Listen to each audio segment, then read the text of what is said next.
Hi, welcome back. This is going to be Unit 2, and in Unit 2, we're going to be focusing on standards. Standards are very important in school libraries. Standards shape and drive our whole entire program. From standards, we develop our curriculum.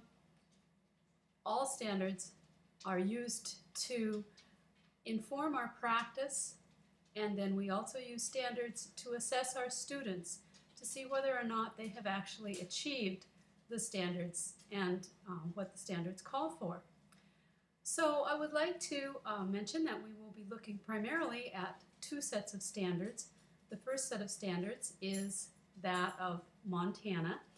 If you are from another state, I would like you to go ahead and look at the Montana standards, but I would also like you to take the time to look and see if your state has standards that it has developed and how they fit with the Montana standards or how they are different. We will also be looking at the American Association of School Librarians standards for the 21st century learner.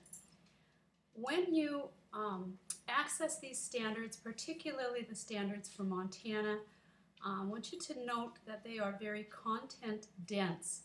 And so they're a little bit intimidating, and while I have asked that you read them, what I'd really like you to do is read them just with the idea in mind that you're getting an overview, because you're not expected to know exactly what the benchmarks are.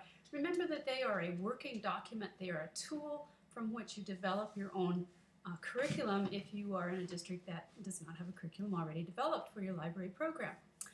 So we will get started.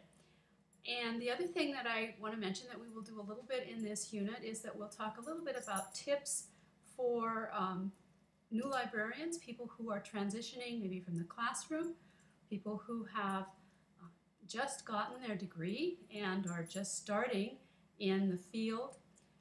There are lots of things that we can do even as veterans going into a new school year, even if we've been doing it for a very long time, to kind of make ourselves feel more comfortable. So there'll be a little bit of that as well as looking at the standards. So with that in mind, let's go ahead and get started.